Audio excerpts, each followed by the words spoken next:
everybody doing tonight here at the drive-in? Well, you guys are good, but for the rest of you, how's everybody doing tonight at the drive-in? Make some noise out here in the parking lot. Beep a few horns, you know? That's what we do here at the drive-in. There you go. You got the idea. So my name's Caswell Cook. I'm the executive director of the Musqueamackie Business Association, who puts on this drive-in movie here for the last, I think since 2000. Oh, there we go. Since like 2010, we've been doing this. And so we also are live streaming tonight on our Musqueamackie Beach Facebook page and the Musqueamackie Drive-In Facebook page and on our YouTube pages. So if you're watching us out there, we're sorry you're not here, but at least you'll get to see from afar. And we also want to say thank you to the DeLoreans who showed up tonight. Let's hear it for the DeLoreans. Thank you for coming down. All right, so tonight we're here to watch Back to the Future, and I'd like to ask, how many people here have seen Back to the Future? Make some noise. Is there anybody in the audience that this will be their first time seeing Back to the Future? Make some noise. Wow, all right. Wow, there's a whole carload there in the second row. That's nice. All right, good. All right, so ladies and gentlemen, one of the great things about the Musqueamackie Drive-In is that from time to time, we get to watch the movie with someone who was actually in the movie, which is pretty cool. So tonight, we're here. It's his third year back in Musqueamackie Beach, and we're very pleased to welcome, and would you please welcome, from the Back to the Future trilogy, actor JJ Cohen. Come on up. I can't hear you. JJ, welcome back. Thank you. It's good to be back. It's good to have you. So we're here tonight to play Back to the Future, but before we... Is this for me? Yeah, take a seat. Okay. Before we play Back to the Future, let's have the audience get to know a little more about you than just Back to the Future. So I'm a Cancer. Oh, not that kind. Okay, go ahead. He's single, ladies. So you were in many other things besides Back to the Future, so let's talk about some of those things. So what was the first movie that you were in? The first non-union film I was in was a film called Paradise Motel. It was actually done by an adult film. Oh, I'm doing that thing, Mike. Sorry. It was actually done by an adult film company. I played Shooter Spinelli, but my first union film was a film called Secret Admirer with C. Thomas Howell and D. Wallace Stone. Anybody see that? No? Mom? Mom, did you see that? Okay. Well, anyway. But they, at least some people here that are old enough know who the actor C. Thomas Howell is, right? Tommy Howell? Yeah? Tommy. Okay. So anyway, he was... that was the first thing that I did. The second thing was a bunch of TV episodes. I was really fortunate to have a career with a lot of Hollywood's elite and Academy Award winners. For those of you who came up to my table, I kind of told this story, so bear with me. I did an episode of Amazing Stories. The pilot was with Kevin Costner, who actually played a pilot. I was the co-pilot. It was called The Mission. It was directed by Steven Spielberg, and so I got to work with 2 Academy Award winners at once. That was pretty awesome. I did a film called Almost Famous. Anybody see that? Oh, you like that one? Okay, great. So I played the roadie, the main roadie for the band Stillwater, and that was directed by Cameron Crowe, who directed Jerry Maguire, another Academy Award winner. I did a film called The Principal with Lou Gossett Jr., another Academy Award winner. And Jim Belushi. Did anybody see that movie? Yep. Oh, you did? All right. Well, I played the rapist in that. And it's a great role. Again. That was one of the things that I did.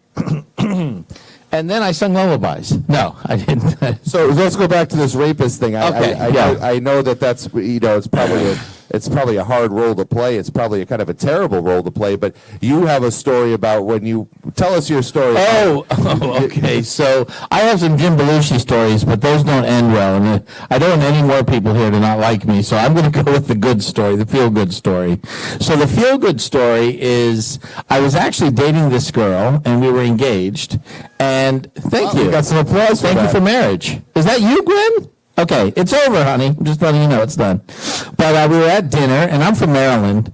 So the slogan is Maryland is for crabs. We do a lot of blue crabs there, you know, with cayenne pepper and rock salt. And it's called Old Bay seasoning. Anyway, so we were at dinner, and she said, "Hey, JJ's an actor. He's got a new movie coming out, and it's called The Principal." And everybody was very, very enamored by, "Oh, wow, you're an actor?" "Yeah." And the next line was, "I play the rapist." And it got very, very quiet at the table. And all I could think to say was, "Pass the shrimp." And so everybody started laughing after I said, "Pass the shrimp," after we found out I was the rapist. And they broke up shortly after that. Thanks, Caswell, for making me relive that. Well, at least you got the Old Bay season. I did get the Old We do have that here in Rhode Island as well, but we're more known for, like, lobsters and steaks, stuff like that. Good stuff.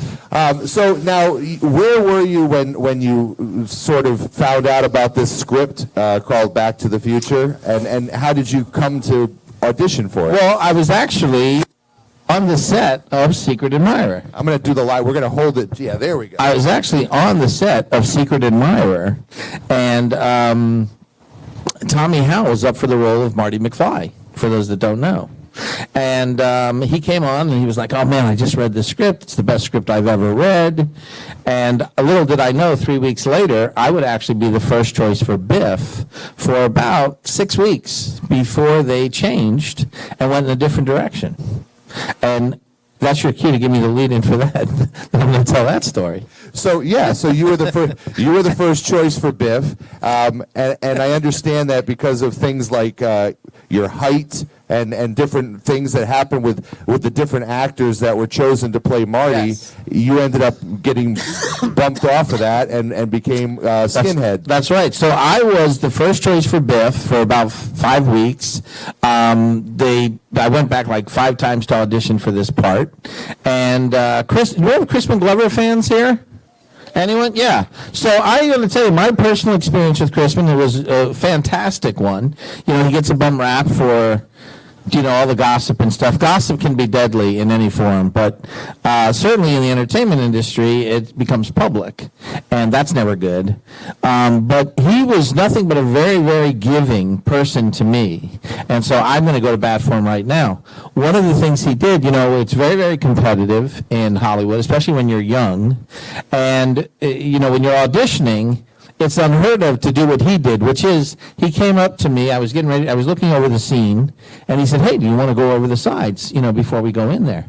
And nobody ever does that. So I said, "Yeah, let's do it." So we went over the sides, and the scene we auditioned for was the scene in the cafe where we say, "Hey, McFly, you got my homework?" And it says that Biff slaps him in the head. Well, I didn't slap him in the head. I slapped his face. And they started laughing, the producer and the director, everybody I was auditioning for. So that inspired me to keep slapping him. So I kept slapping him maybe about 20 times in this scene, much more than you see in the actual movie. And by the time we were done the first, his face was all red. And they said, after we were done, "Let's do it one more time." So we did it one more time and the same thing. And by the time we were done, this is what a trooper he was. His face was like red and pulpy. And I said, "Man, I'm so sorry. Are you okay?" He's like, "Nah, that was great, man. Let's do it one more time." Because he just wanted to keep going. He loves acting, as did I back then. So anyway, he was great. What was the original question? Who were the other actors, and how did you get from Biff to Skinhead? Oh, okay. So anyway, after we had read this, and I was the first guy, they wanted Michael J. Fox originally. Michael J. Fox was doing a TV show called Family Ties. How many people remember that? Okay, so the producers of that show would not let him out of the contract. So they kept looking. They found Eric Stoltz. Eric and I are the same height. As a result of this, I was out of the picture. There was another actor that also didn't get the role at this time because they said he looked too old. Does anybody know who that is? Tim Robbins. Wow, a collective wow from the group. Yeah, so that was, so I didn't feel so bad. But we went on, we shot they offered me a smaller role, I took it. They found Tom Wilson to play Biff. We shot for about a month and a half. They realized Eric wasn't right for the role. They fired him, replaced him with Michael, worked out a deal, and the rest is history. But on the DVD commentary, Bob Gale, who wrote and produced it, says, had Michael been cast originally, JJ would have been Biff. So there's that. I'm also only one of 6 people in all 3 Back to the Future films. Now, that's another question then. So when you guys did Back to the Future 1, was there a plan always to do a trilogy, or did it come about after? We No, it definitely came about after, and then what they decided to do was to shoot them back to back, because a lot of us went off to go do other films. That's when I went off to go to Canada, and I shot Fire with second male lead Paramount Pictures. I went off and did The Principal with Jim Belushi and Lou Gossett, what I mentioned earlier. So we had like maybe a 2 or 3 year break. It came out in '85, right? And I believe it was 1980. When we shot those, whoops, misbehaving, went back those, we shot them back to back. So we shot them in about a year. But they knew then they were going to shoot them back to back. So the way it was scheduled, the way it was, planned and filmed, they knew we were going to do it then back to back. What was it like, working with Michael J. Fox? I mean, I think everybody here, we know him through our whole lives, from not just Back to the Future, but from all the things he's done. But what's he like as a person? I mean, you must have had at least an opportunity to have some time off the set that when you weren't, acting. Yeah, we actually, my favorite story with Michael is that he was a very generous, giving guy. He always liked to joke around, and we went, and I remember we were sitting on the corner, the curb outside of Lou's Cafe one day when we were filming, and he saw the tram go by. We were in Universal Studios, and there's the Universal tram for the tour. And so he goes, JJ, grab a bag of candy and follow me. So we ran past the craft service table. He grabbed a bag of candy. I grabbed a bag of candy. And then when the tram saw us coming at them head on, the tram stopped, and we just went and handed out candy to everybody that was on the tram, and they just got a kick out of it, and, they thought it was really cool. So he was very giving and fun. Now, you have a very famous scene in this movie, and from it has come 30-something years of being able to, well, not for 30-something years, but in the recent years, you've started doing Comic-Cons and Chiller and some of these places where you sign autographs. Have people been to Comic-Con before or any of those type of things? Yep. So how did, who invented that? And how did you get involved in that, where people come seeking autographs and, fans dress up from the movies? When did that start happening? So what happened, if you don't know my story, basically I had this 20-year career as an actor. And then in 2000, things took a turn for the worse.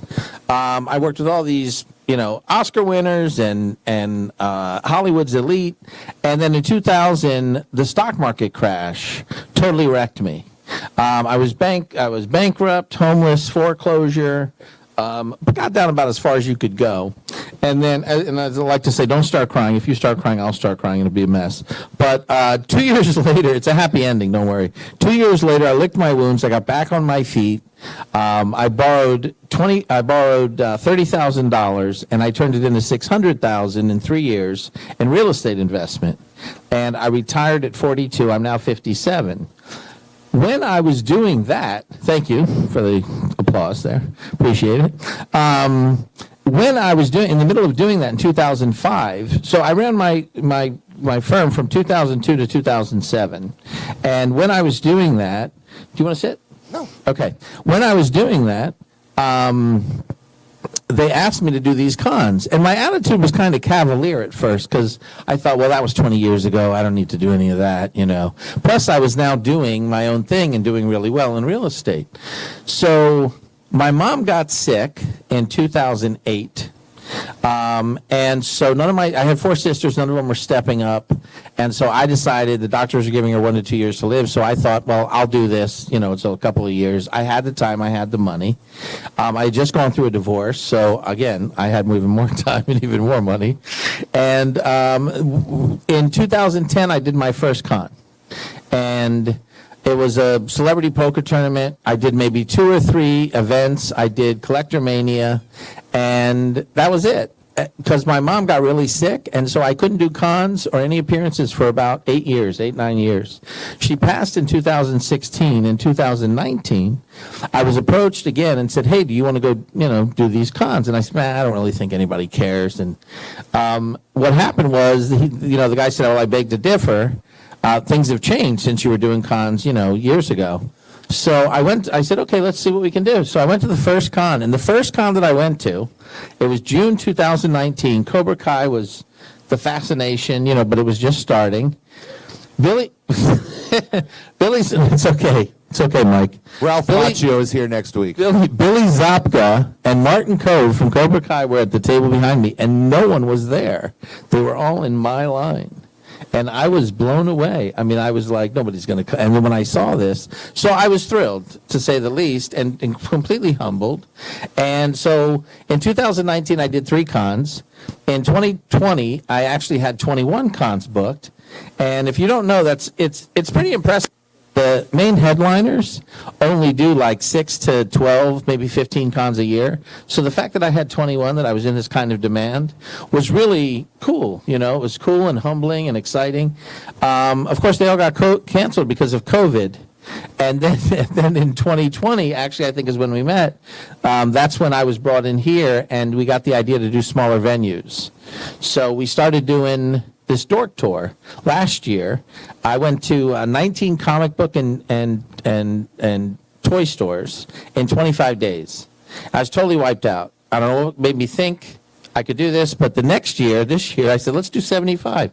So we did 75 comic book and toy stores this year, and 15 comic and horror cons.